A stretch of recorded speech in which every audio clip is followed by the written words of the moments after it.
Afi 3v1 တော့ Blazing June နဲ့ lane ကတင်းကိုတော့သွားပြီးတော့လှုပ်ထားပေးရဗျာ နောက်မှဂျန်ဒီကန်အာလက်တကောင်တော့တောက်လျှောက်ဆိုလို့ပြန်ပြီးတော့အဆုံးသတ်နေပြီ141ဒါပေမဲ့ရှေ့မှာလည်းတောက်လျှောက်ဆိုလို့ဆန်ဖော့တကောင်ပြန်ပြီးတော့တောင်းသွားတဲ့နောက်မှာ142လောက်ထိတော့အော်တာဂျီကိုသင်းပြန်လိုက်ပြီးတော့ရယူထားသေးတယ်ဗျာဒီလိုတော့ကပ်ဖို့ကတော့အတော်လေးခတ်သွားပြီလို့တော့ပြောရလိမ့်မယ်အဓိကဗတ်တကွဲသွားတဲ့အချိန်မှာစန်ဂျီရဲ့ position ကတော့အတော်လေးများခဲ့တာဗျာ ဟုတ်တယ် Sanford အနေနဲ့ကလည်းအဲ့လိုမျိုးသွားပြီးတော့ backline မှာ control လုပ်ပေးဖို့အတွက်ကြိုးစားလိုက်တယ်ဆိုရင် RP အနေနဲ့ winner ground နဲ့ Blazing June နဲ့လုံးဝ cutting လှုပ်ချပလိုက်တဲ့အချိန်မှာတော့ win တိုးလိုက်လို့တော့မရတော့ဘူးဒီအချိန်မှာပဲကျွန်တော်တို့ TLPH လောက်လက်လွတ်ပေးလိုက်ပြီးမှ Sandstorm ပြန်ပြီးတော့ JP forward ထားသေးရဗျာ Alter Ego အနေနဲ့ပြန်လိုက်ဖို့တော့ကြိုးစားလိုက်တယ်ဆိုရင် risk များတဲ့အရာတစ်ခု counter attack ပြန်ပြီးတော့မိမယ်ဆိုတဲ့အရာတစ်ခုတော့သူတို့အနေနဲ့ပြန်ပြီးတော့ forward ထားပါသေးတယ် Hero Power ရဒီပွဲကတော်တော်လေးစိုးတယ်လို့တော့ပြောမှာဗျာကလောက်နဲ့ CC ရဲ့ရုံးကန်အားတွေကိုဘလို့မှပြန်ပြီးတော့ဒါ TLPH ရှင်နဲ့မရင်ဆိုင်နိုင်တဲ့အခြေအနေဖြစ်လာတယ် No Batsman ပုံစံမျိုးလာခဲ့ဆိုနေမယ်လေတစ်ဖက်မှာရှိနေခဲ့တဲ့ကလောက်တွေ Winner Crown တွေ Demanda တွေအကုန်လုံးပြည့်နေတဲ့အခြေအနေမှာတော့သူတို့ရင်ဆိုင်ရတော်လေးခတ်သွားပြီဗျာနေတိုနေနဲ့လည်း Item ကတကွက်ပဲလူတော့တယ် Winner Crown လေးပြန်သွားနေရလို့တော့ခံစားရတယ်ဗျာ Sanford ရဲ့ငကားဒီပွဲစဉ်မှာ RFU အိတ်ဖို့အတွက်အတော်လေးခက်ခဲနေခဲ့ပါတယ်တကယ်လို့ RFU Winner Crown တိုင်မတိုင်ခင်Winner Nature မှာပြောင်းသွားပြီဆိုတော့ငကားပါအိတ်ရခတ်သွားပြီဗျာ ဟုတ်တယ် Winner Nature time တခုမှတော့ RF ရဲ့ position တစ်ပေါက်ကတော့တော်တော်လေးတော့ comfort တော့ဖြစ်သွားခဲ့ပြီဗျာဝင်လာခဲ့တဲ့ low time နဲ့အတူပဲ medium wave တွေကြားထဲမှာတော့ Vega U-boat တော့ Alter Ego try နေတော့မယ် high ground တက်ဖို့အတွက် SMG ရဲ့ manipulation တခုကလည်းသွားပြီးရှိနေသေးတယ်ဆိုတဲ့အတွက်ကြောင့်သူတို့အနေနဲ့ကတော့တေချာတဲ့အရာတစ်ခုကိုသွားပြီးစောင့်နေခဲ့တယ်ဗျာ ကဲဒီမှာလဲ RFE တောက်လျှောက်ပဲအနာခံပြီးတော့တာဝါကိုသွားပြီးတော့နှဲ့တာဗျာနော်မက်ဂါတာဝါရဖို့အတွက်ကအတော်လေးရေးကြီးနေတဲ့အခိုက်အတန့်တွေမှာမက်ဂါ2လင်းလောက်ထိရလိုက်မယ်ဆိုလို့ရှိရင်တော်လေးတန်သွားလိမ့်မယ်ဗျာဒါပေမဲ့လည်းဒီမက်ဂါ Tower တီကိုတော့နော် TLPH နဲ့ပြန်လည်ပြီးတော့ဟန်နာထားသေးတယ်အဓိက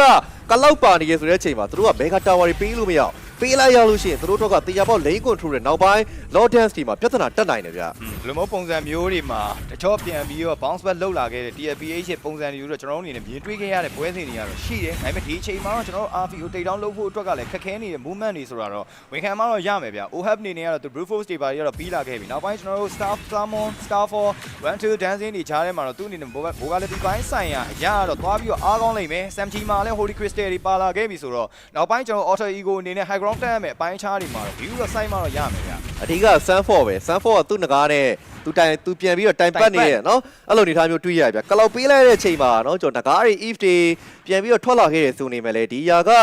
RFU ကောင်းကောင်းကြီး PR တော့မပေးနိုင်ဘူးဗျာ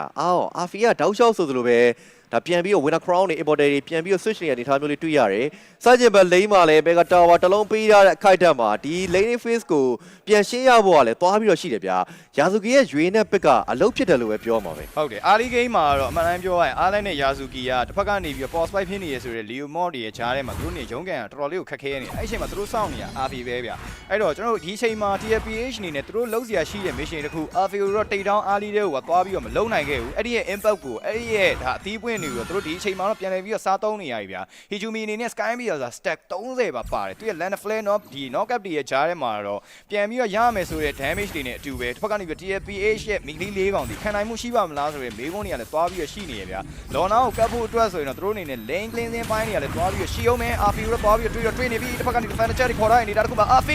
ပြန်ပြီးတော့ forward ထားသေးတယ်ဗျာ နောက်ပါလေ blood ကိုပြန်ပြီးတော့သုံးထားသေးတဲ့နောက်မှာ RFU Winner Crown လေးပါလေးပြန်ပြီးတော့ကြည်ထားသေးတယ်ဗျာ Sanford အတော်လေး energy နေတာတခုမှ Sanford တောက်လျှောက်ပြန်ချနောက်ပါလေ Kate ကိုချိန်ထားသေးတယ်မှာ Evria ဘောပြန်သုံးခဲ့မယ်လေ over နဲ့တူပဲ challenge ကစားမတွေကိုပြန်ပြီးတော့ forward နေရပြီဗျာနှစ်ကောင်ပြန်ချခဲ့ရတော့မှာ JP ပါ Flicker ပြန်သုံးနေနေပဲ Hero K 3 man တောင်းသွားခဲ့ရတဲ့ TLPH ဒီပွဲကိုပြန်ပြီးတော့ hand ထားနိုင်ဖို့ကတော့အတော်လေးတော့ခက်ခဲလို့လာနေခဲ့ပြီဖြစ်ပါတယ် ယာဇူကီပြန်ပြီးတော့ winner crown နဲ့ ASN ထားတဲ့အခြေအနေတစ်ခုမှာတော့ SMG shutdown လေးတော့ရသွားသေးရဲ့ဗျ 3v2 ဆိုတဲ့အနေအထားတစ်ခုဒီအချိန်မှာ Alter Ego နောက်တစ်ဆင့်တလန်းမို့အတွက်ကတော့ ready ပြည့်နေပြီလားဆိုတော့ကြည့်ရမယ် free way တွေဝင်သွားနေတပြိုင်နက်တည်းပဲ JP ပြန်ပြီးတော့ Sandstorm နဲ့ control ဖို့အတွက်စူးစမ်းနေရဆိုမှ RF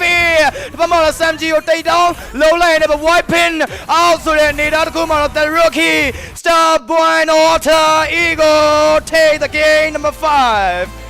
oh ဟိုကောင်းတဲ့ပွဲ ပြီးသွားပြီဗျာပြီးသွားပြီဗျာ TLPH ရဲ့ Flan လေးကတော့ဒီနေရာမှာပဲပြီးဆုံးသွားနေနေပဲ Alter Ego သင်းဟာ